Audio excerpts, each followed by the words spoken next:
This is the room where Baba stayed during his visits to Delhi from 1950 to 1953. He first came to Delhi in May 1952 and stayed here from 23rd May 1950 during his first visit to Delhi.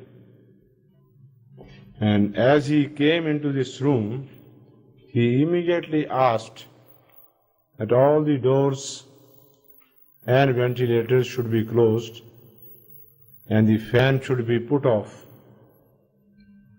Although that happened to be the hottest part of the summer, but Baba never used the fan. And throughout the night, we could listen to Baba clapping off and on, and his interpreter, Eric, would go into the room and again come out after some time.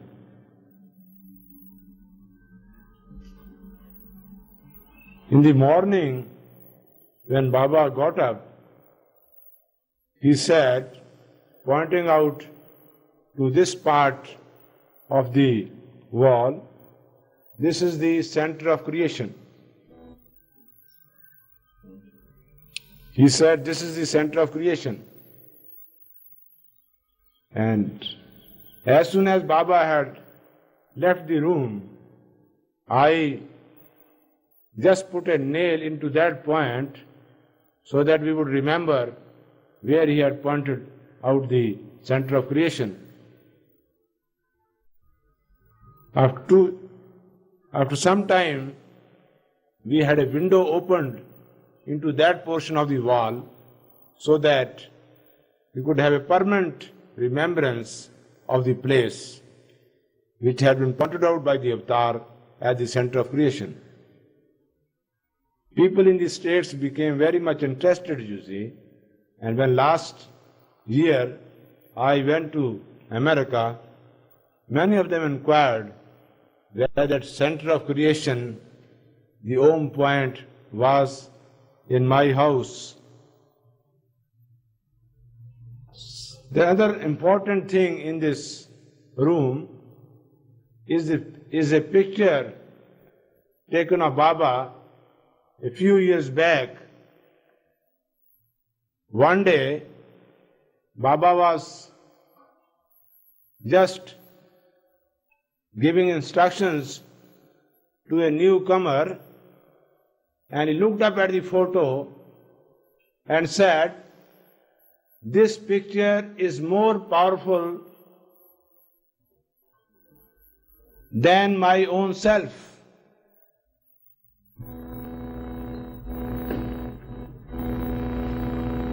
I could not understand the import of this saying, but as years rolled by and I started concentrating on the picture, I found it was very inspiring. Since then, we have made it a point to keep this picture always in this room, and except on one occasion when we took it for a meeting convened in the Constitution Club to celebrate Baba's birthday, this picture has always remained in this room, and it has been inspiring all visitors, both from the east and the west, who happen to visit this place. Many objects of interest to Baba lovers are placed in this room. There is the dressing table used by Baba, which you see on the left. And then there is the bed used by Baba in 1952 and 1953 during his other visits to Delhi. During his first visit to Delhi, Baba did not use the bedstead, he just slept on the floor. But after that accident, he used the bed in 1952 visits and in the 1953 visits. A very interesting item which is of great importance to us is this picture of Baba taken in 1953 during his last visit to Delhi. Around Baba's neck you can see a gold chain of pure gold. Baba put this round his neck for some time and then later on handed it over to one of his lovers, saying, "This you should use for your daughter's marriage." In 1952, when Baba came to Delhi to give public darshan, he also convened a meeting in the adjoining room where he had called most of the members of his Mandali at Meher and Meher to come to Delhi, and also the Pune Bhajan Mandali. At that time, as the music started, Baba got hold of this drum, just struck it 2-3 times as a token of his playing it, and then handed it over to the Pune Bhajan Mandali. Baba was always fond of playing the drum, you see, and this was very much appreciated by the Pune Bhajan Mandali. This chest of drawer has been here since 1950, and in this we used to keep all Baba's apparel, his costumes, his jacket, especially the pink jacket he used to wear for darshan program. In this room, whenever a newcomer came, then Baba used to give him special instructions. On one occasion, when somebody came with a long list of questions, Baba said, the only thing that really matters is to love him. And he said that in case he could not love the way he wanted him to do, he should obey him. And if that also was not possible, he should just surrender unto him. Now the newcomer was rather nonplussed. He found all these alternatives very difficult. And when he did not answer, Baba said, "Don't worry, just leave everything to me. Just remember me." And then the newcomer was very happy, because when Baba asked any person not to worry, it was not just a matter of saying. The person concerned felt that his worries were really over. No worry was left there. He had nothing to worry about. So, for all lovers, what really matters is not to worry and to remember Baba. So what we have actually learned during the course of our sojourn with the avatar of the age is that we should love him wholeheartedly, because the only thing that really matters is to love Baba, and nothing can come up to that.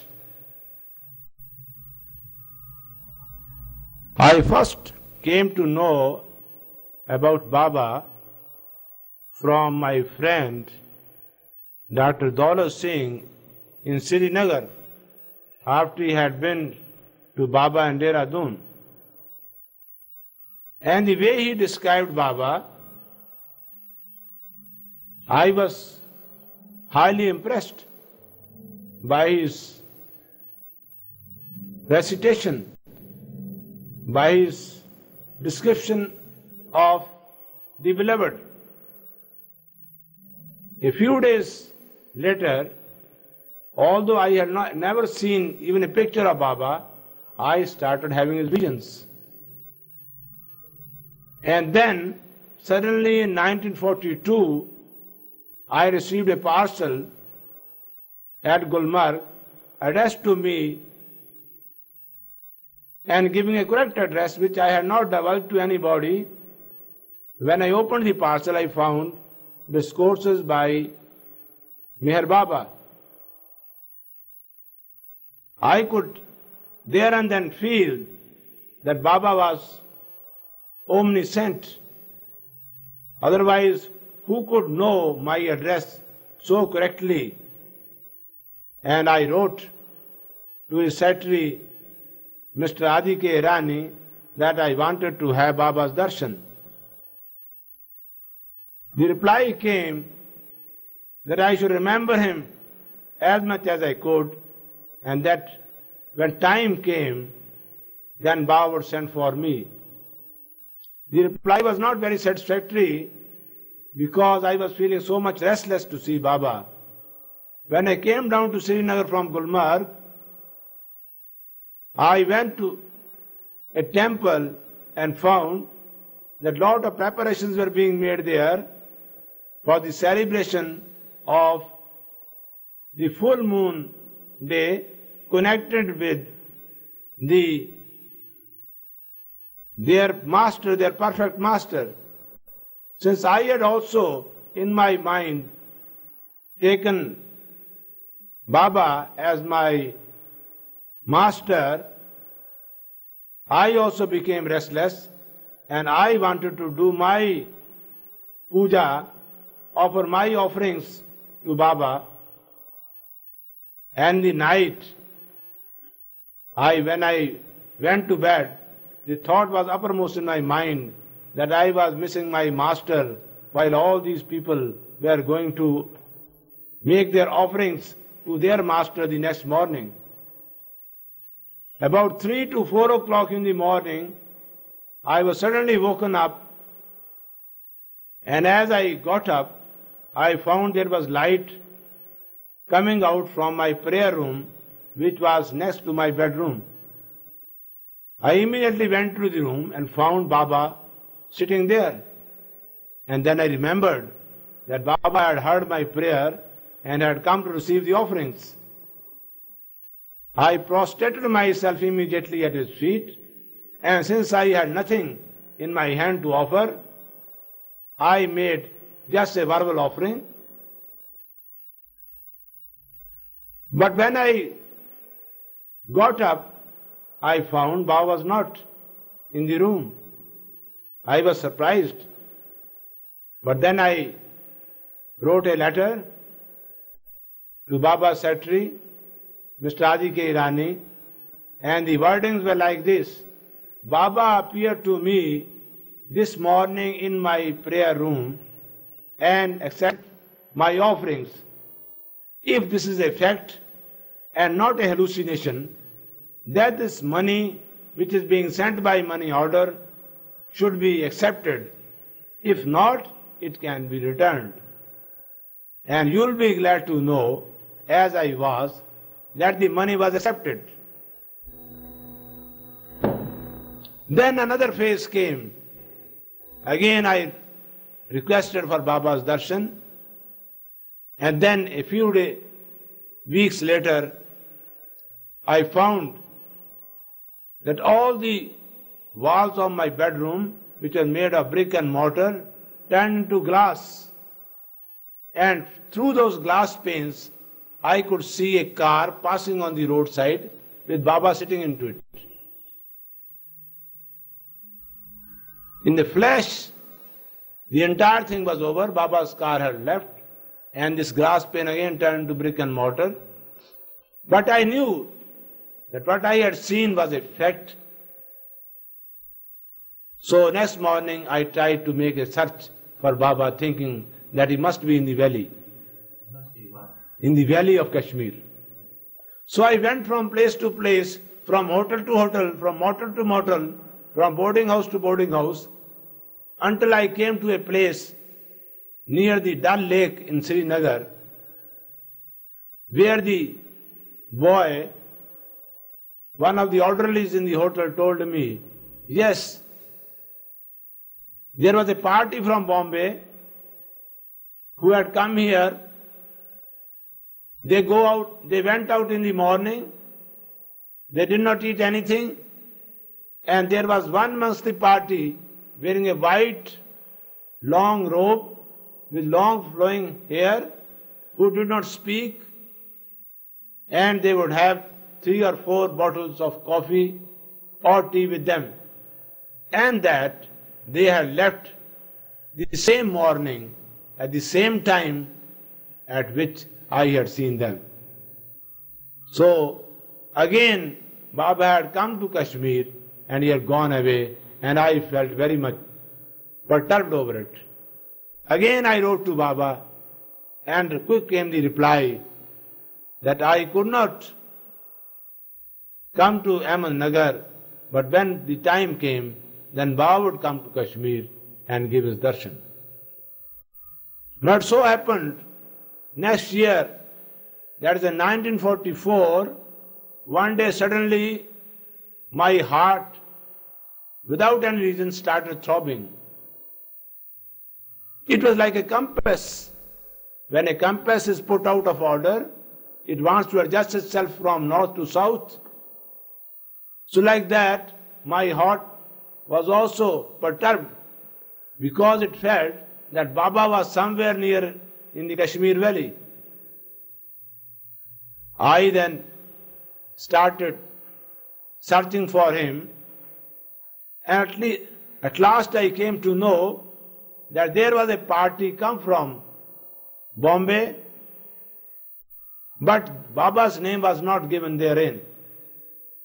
So immediately I contacted the postmaster, and he confirmed that there was a mail for Meher Baba which was being regularly collected by a person every day.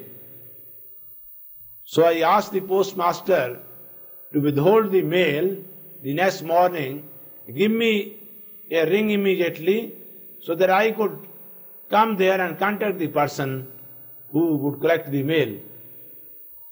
Next morning came a telephonic call from the postmaster Srinagar saying that a gentleman had come to collect the mail intended for Meher Baba. I immediately ran to the post office, and as Vishnu Master, then a member of the Mandali, came out with the mail from the post office boundary, I caught hold of him. He tried to wriggle out, saying that he had not violated any customs regulations,